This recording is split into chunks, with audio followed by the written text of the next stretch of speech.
인간의 눈으로는 볼 수 없는 나노미터 크기의 작은 생명체들. 이들이 인간의 안전을 위협하고 있다. 2003년 전 세계를 공포로 물어넣은 사스. 2009년 멕시코에서 시작돼 전 세계로 확산된 신종 인플루엔자. 해마다 축산농가에 피해를 주고 있는 구제역과 AI 바이러스까지.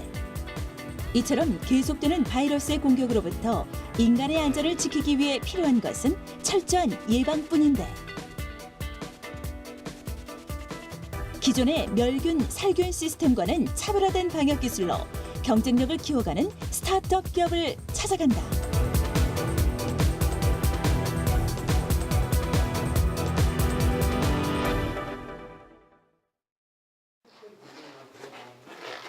국내의 대표적인 기술 창업 보육의 요람이라 할 수 있는 카이스트 창업 보육센터.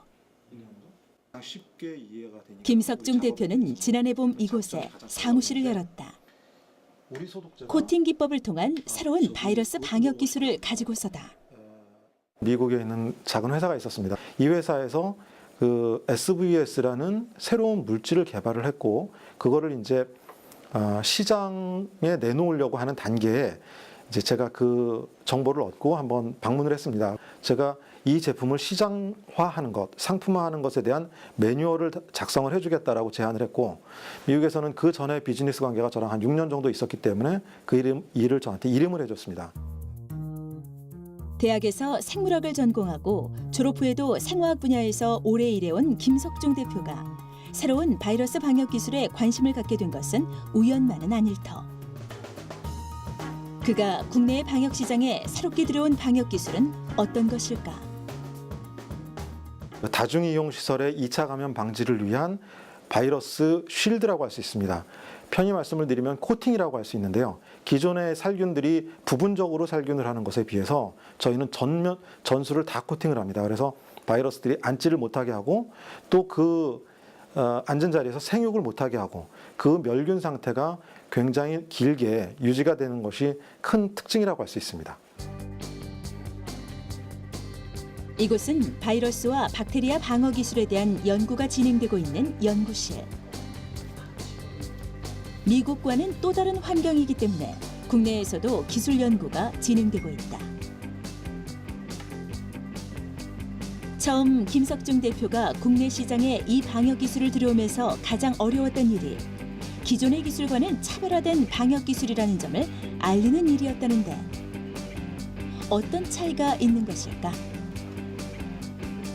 먼저 이곳에서 사용되는 소독약제 살균력을 실제 황색포도 상구균, 폐렴균, 곰팡이균을 이용해 알아보기로 했다.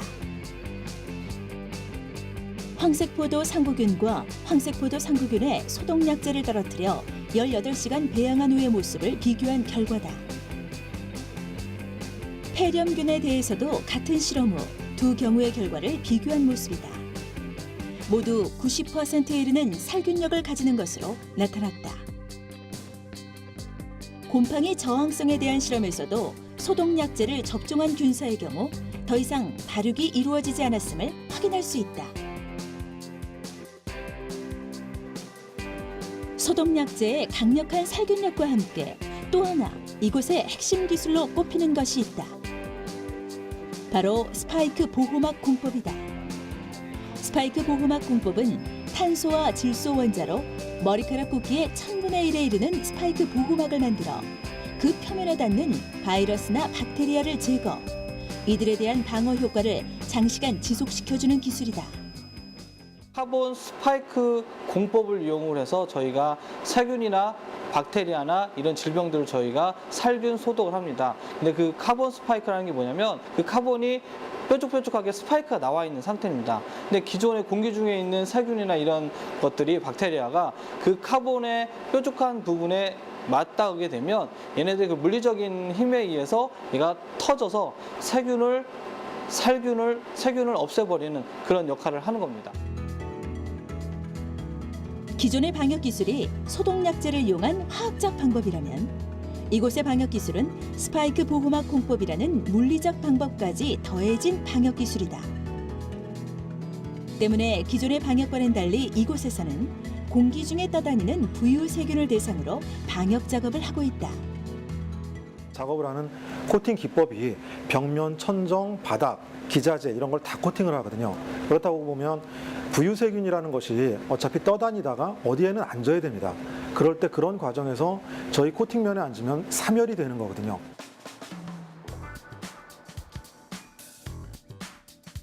실제 방역 작업이 어떻게 진행되는지 알아보기 위해 한 고등학교 급식실의 방역 현장을 찾았다.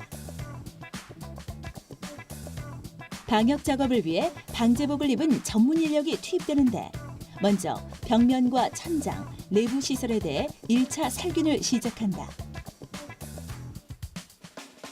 1차 살균은 자연광의 1600배에 이르는 자외선을 내쏘는 자외선 살균기를 통해서 이루어진다. 이때 테이블과 의자 등 인체 접촉이 많은 부분에 대해 더욱 꼼꼼한 살균 작업이 이루어지도록 신경 쓰고 있다.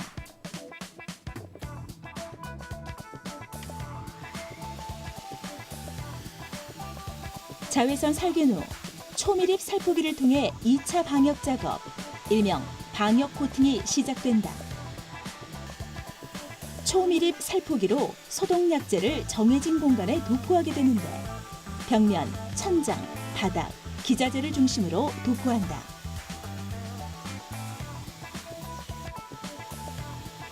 이때 소독약제를 도포한 면 각각에 눈에는 보이지 않지만 스파이크 보호막이 형성된다. 공기 중에 떠다니던 부유세균이 스파이크 보호막에 닿으면서 사멸되고 이런 과정을 통해 실내의 세균 오염도를 낮출 수 있는 것이다. 특히 물 세척을 하지 않는 경우 스파이크 보호막의 부유세균 사멸 효과는 9개월까지 지속된다. 이 같은 전체적인 코팅 방역은 순환하는 실내 공기 오염도를 낮추는 데 효과가 있다. 코팅을 해놓으면 그 안에서 공기가 순환되면 순환될수록 공기가 깨끗해지는 겁니다. 기존에 밀폐되어 있는 공간에서는 공기가 돌면 돌수록 공기가 지저분해지거든요. 세균이 피어나고. 하지만 저희 공법으로 코팅을 해놓은 예를 들어서 공간 안에서는 공기가 돌면 돌수록 계속 공기가 깨끗해지는 거죠. 방역 코팅 작업이 끝나면 30분간의 자연 건조 과정을 거친다.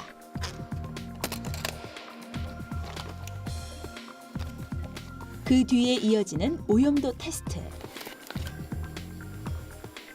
바이러스와 박테리아에 대한 오염도를 측정할 수 있는 장비를 통해 코팅 방역 작업이 제대로 이루어졌는지를 확인하는 과정이다. 소독약제로 코팅한 벽면에서 세균을 채취하고 이를 테스트기에 넣어 그 수치를 확인한다. 코팅 방역 후 오염도 테스트 결과는 ERLU, 신생아 인큐베이터 수준의 세균 수치다. 코팅 방역은 이대로 끝나는 게 아니다. 한 달에 한 번 오염도를 체크하고 이를 데이터베이스화해 바이러스 관리까지 진행하고 있다. 쌓이고 있는 데이터를 다른 곳에서도 좀 적용을 하고 있습니다. 그래서 이전 데이터를 가지고 있고 매달 아마 저희 코디가 와가지고 바이러스 양을 체크를 하고 있거든요. 말씀은 못 드리고 있지만, 근데 그 바이러스 양이 증가하게 되면 저희가 아마 보고를 드릴 겁니다. 깨끗한 상태입니다. 1회 방역으로 장기간 위생 관리가 된다는 점도 바이러스 방역 코팅 기술의 장점이다. 그 방역법이 상당히 좋다는 소식을 들어서 먼저 신청을 하게 됐고, 이 덕분에 우리 학생들이 아주 훌륭한 공간에서 식사를 할 수 있어서 너무 요즘 좋고 학생들도 대단한 만족을 하는 것으로 알고 있습니다. 그 어느 곳보다 위생 관리가 철저해야 할 산부인과 병동. 이곳 역시 바이러스 방역 코팅 기술이 필요한 곳이다.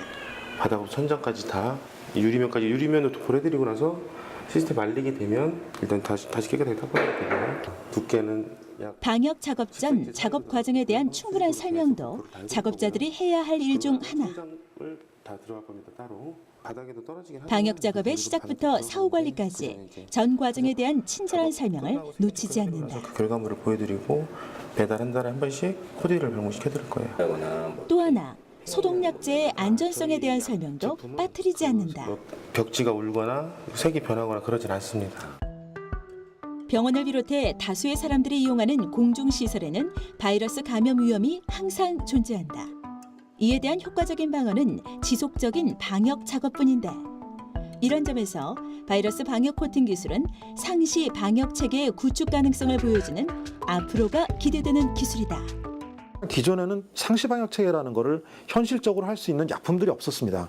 왜냐하면 뭐 세제라든가 소독약 같은 것들이 딱 그때 해놓으면 뭐 이틀 정도의 양리 기간밖에 없었거든요. 하지만 저희 같은 경우는 뭐 단기간으로는 3개월, 길게는 뭐 1년까지의 양리 작용 기간이 있기 때문에 상시 방역 체계에 대한 프로그램을 짜고 거기에 대한 장비를 도입을 하고 저희가 이제 개발을 하고 그 상시 방역 체계를 좀 매뉴얼화하는 것을 저희 목표로 갖고 있습니다. 세상에 없던 새로운 기술이 아니라 이미 존재하는 기술의 단점은 보완하고 장점은 최대화시킨 좀 더 나은 기술로 또 다른 가치를 창출하는 것. 이 또한 창조 경제가 아닐까.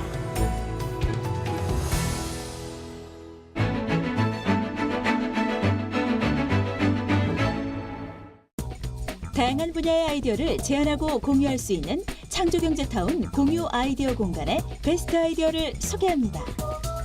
첫 번째 아이디어는 한영호 씨가 제안해 주신 도심의 공기정화 아이디어입니다. 최근 미세먼지로 호흡기 질환 유발 등 많은 불편을 겪고 있는데요. 도심의 도로에 일정 간격으로 스프링클러를 설치, 대기 오염도가 높을 때 작동시켜 공기를 정화한다는 아이디어입니다. 여기에 좀 더 많은 의견이 더해진다면 실현 가능한 아이디어가 될 수 있지 않을까요? 두 번째 아이디어는 구대회 씨가 제안해 주셨는데요. 양치질만으로 일몽관리도 할 수 있는 전동 칫솔 아이디어입니다.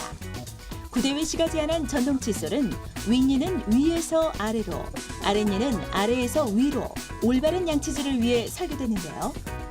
여기에 벌어진 치아를 위한 치간 칫솔도 있어 제대로 된 치아 관리를 할 수 있습니다.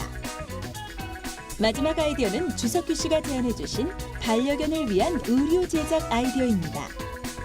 기존의 입히는 방식이 아닌 반려견의 몸을 덮는 방식으로 만들어진 의류인데요. 반려견을 키우면서 떠올린 주석규 씨의 아이디어, 어떤 내용인지 직접 한번 들어볼까요?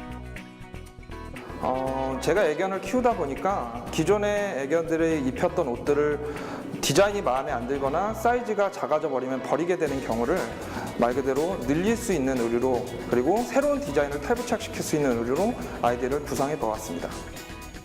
주석규 씨가 제안한 반려견 의류의 최대 장점은 덮는 방식으로 제작돼 사이즈 조절이 가능하다는 점인데요.